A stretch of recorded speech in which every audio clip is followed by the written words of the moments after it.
네, 안녕하세요. 지금은 유튜버 활동과 이제 책이라든가 신문 기사도 쓰고 있는 오영식이라고 합니다. 반갑습니다. 반갑습니다. 네. 저희 이제 작년에 1년 동안 12달 동안 연재를 써주셨어요. 아빠의 남극 얘기라고 1년 동안 이제 남극에서 월동하시는 이야기들을 쭉 이렇게 연재를 써주셨는데 그 내용에 대해서 좀 인터뷰를 진행하도록 하겠습니다. 네. 어떻게 됐는지 그런 좀 비하인드 스토리 좀 부탁드리겠습니다. 네. 저는 남극에 처음 간 게 10년 전에 다녀왔고요. 그 당시에는 공무원 신분으로 있으면서 이제 휴직을 하고 갔다 왔는데, 갔다 오고 나서는 이제 공무원 생활을 하다가 이제 퇴직을 하게 됐고, 이제 아들과 여행도 하고 그러면서 화순에서 정착해서 살고 있었는데, 아들하고 이제 그러니까 올해죠. 올 가을에 아메리카 대륙 여행을 하려고 하는데, 그래서 이제 저도 개인적으로 스페인어 공부를 다시 시작하고 있던 참이었거든요.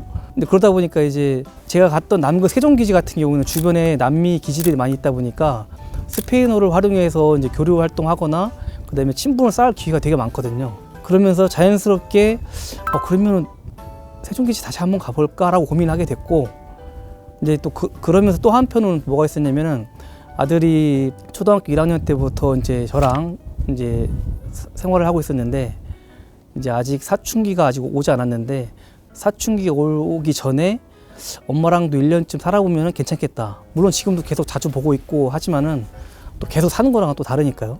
그래서 엄마랑 살면서 엄마 사랑도 좀 듬뿍 받는 것도 괜찮겠다 싶어가지고 그래서 갔다 오게 된 것 같습니다. 내가 나 하고 싶어 한다고 해서 될 수도 없는 일이잖아요.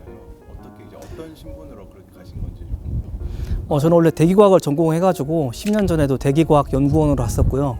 그래서 이번에도 대기과학 연구원 신분으로 갔었는데, 거기는 사실 제가 가고 싶다고 해서 갈 수 있는 건 아니거든요. 저도 물론 한번 갔다 오긴 했지만 매년 가시는 대장님이라든가 여러 가지 여건과 이제 맞지 않거나 그러면 선발이 안 되기도 하기 때문에 운 좋게 아무튼 뽑아주셔가지고 똑같이 대기과학 연구원으로 이제 가게 됐습니다. 그런 내용들을 좀 설명해 주실 수 있을까요? 네, 지금 세종기지 같은 경우는 이제 지구본에서 이제 대한민국을 땅 밑으로 뚫으면 거의 정반대편에 있는 곳에 있거든요. 그렇다 보니까 여기서 이제 그 주변에 있는 나라까지 가는 직항 항공편이 없어요. 너무 거리가 길다 보니까. 그래서 보통 갈 때 유럽이나 미국 쪽을 통해서 한번 경유를 해서 가게 되고요. 이제 세종기지 같은 경우는 가장 가까운 곳에 있는 나라가 칠레다 보니까 이제 저희 같은 경우는 들어갈 때 프랑스 파리에서 칠레 수도 산티아고, 그다음에 또 칠레 같은 경우 나라가 되게 길거든요. 세로로 거의 한 3,000km 엄청 긴 나라다 보니까 산티아고에서 이제 밑에 맨 최남단의 푼타아레나스라는 도시까지도 비행기로 한 3-4시간 정도 걸리는데, 그렇게 거기서 내린 다음에 근데 거기 푼타아레나스에서는 남극까지 가는 이제 전세기죠. 전세기 극지 남극만 운영을 하는 그런 항공사가 있어가지고 그 항공기를 타고 이제 킹조지 섬에 들어가게 되고, 그럼 킹조지 섬에서도 세종기지 같은 경우에는 다른 나라들이 있는 기지 그쪽 지역에서 좀 거리가 좀 떨어져 있거든요. 한 10km 정도 떨어져 있는데 이제 바다로 고무보트를 타고 이동을 하게 됩니다. 그래서 총 한 35시간 정도의 이동 시간만 그 정도 걸렸던 것 같습니다. 네. 잃어버리기도 하셨는데 네. 어떤 일이 있었는지 좀 이야기 좀. 네, 제가 평소 성격이 작은 볼펜 이런 것도 거의 잃어버리는 경우가 10년에 한 번 있을까 말까 할 정도로 그런 거 잘 안 잃어버리는 성격인데, 근데 그때 같은 경우에는 다른 일행들하고 같이 내려서 푼타아레나스에서 이제 저녁을 먹으러 이동을 한 날이다 보니까 제가 들고 있던 가방을 이제 거기서 놓고 온 거예요.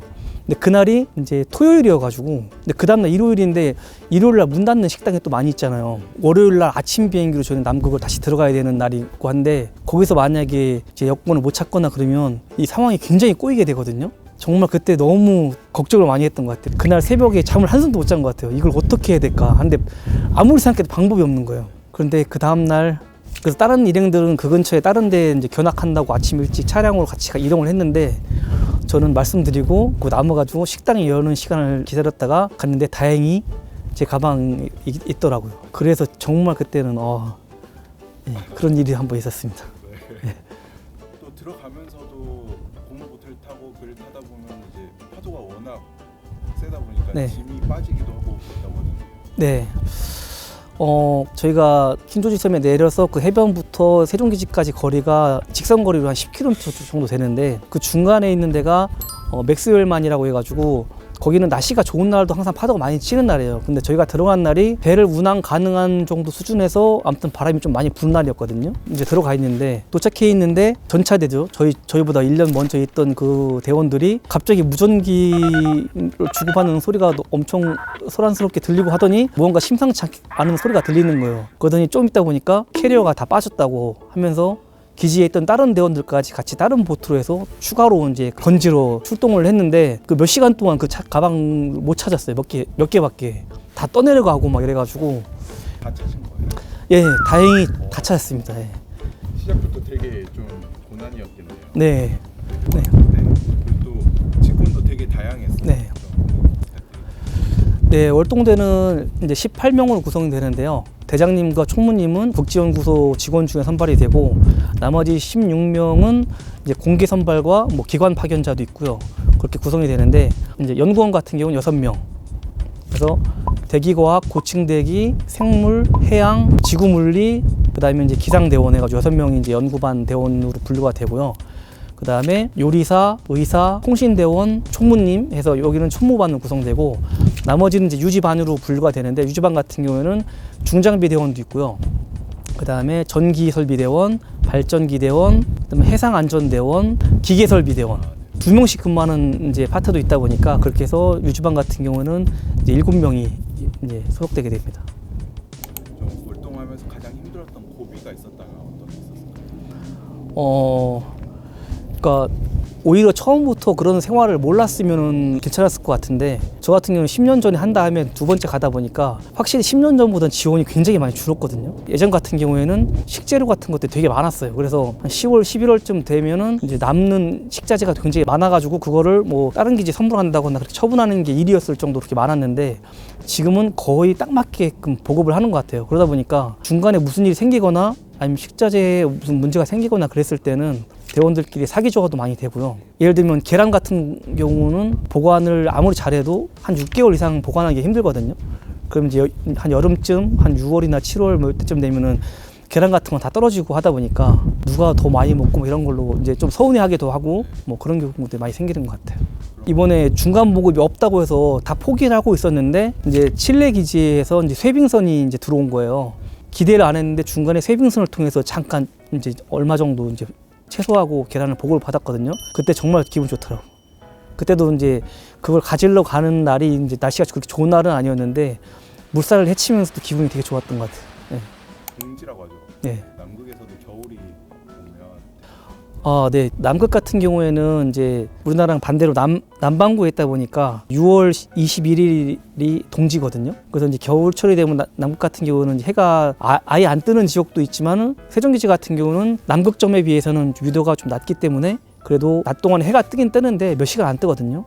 그리고 또 하나는 세종기지 같은 경우는 해가 떠도 항상 흐린 날씨이기 때문에 이런 파란 하늘과 이런 햇빛을 볼 수 있는 날이 한 달에 며칠 안 돼요. 그렇기 때문에 사람이 햇빛을 못 받고 그렇게 생활하면 이게 좀 기운이 처지고 그런 게 있더라고요. 그래서 그런 것들이 많이 좀 힘들었던 것 같아요. 네. 그래도 좀 우울할 때 대원들끼리 어떻게 좀 약간 해소해다가 같이 운동하는 게 제일 좋더라고요. 같이 이제 실내 체육관에서 뭐 풋살을 한다거나 뭐 농구를 한다거나 뭐 가끔 바깥에서 뭐 눈썰매도 타고 해서 같이 땀 흘리면서 이렇게 운동하고 하면 그럴 때가 좀 스트레스도 좀 풀리고 되도록 운동을 많이 했던 것 같습니다. 분들끼리 약간 뭐 금기사항이나 그런 것들 좀 있을까요? 네. 규칙 같은 경우도 세종기지 같은 경우는 38년 동안 운영을 하다 보니까 매뉴얼과 규칙이 굉장히 철저합니다. 그 규정과 매뉴얼이 굉장히 잘 짜여져 있기 때문에 하지 말아야 될 것들과 이런 것들이 되게 잘 마련되어 있어요. 그래서 대원들이 그걸 거의 웬만하면 다 잘 지키는 편이고 이제 식사 같은 경우는 한국 같은 경우에는 내가 먹기 싫으면 안 먹어도 되고 그러잖아요. 근데 거기는 휴일에도 그렇고 이제 대원끼리 같이 먹는 식사 자리는 무조건 먹기 싫어도 참석을 해야 돼요. 혹시 이 사람이 뭐 사고가 생기거나 그런 거를 점검하는 차원에서 아무리 밥 먹기 싫어도 이제 식사 장소에는 항상 나와서 다 같이 얼굴 보고 하는 게 이제 룰이다 보니까 그런 부분이 좀 있는 것 같습니다. 딱 그 시간에 거기 자리에 나오는 게 규칙입니다.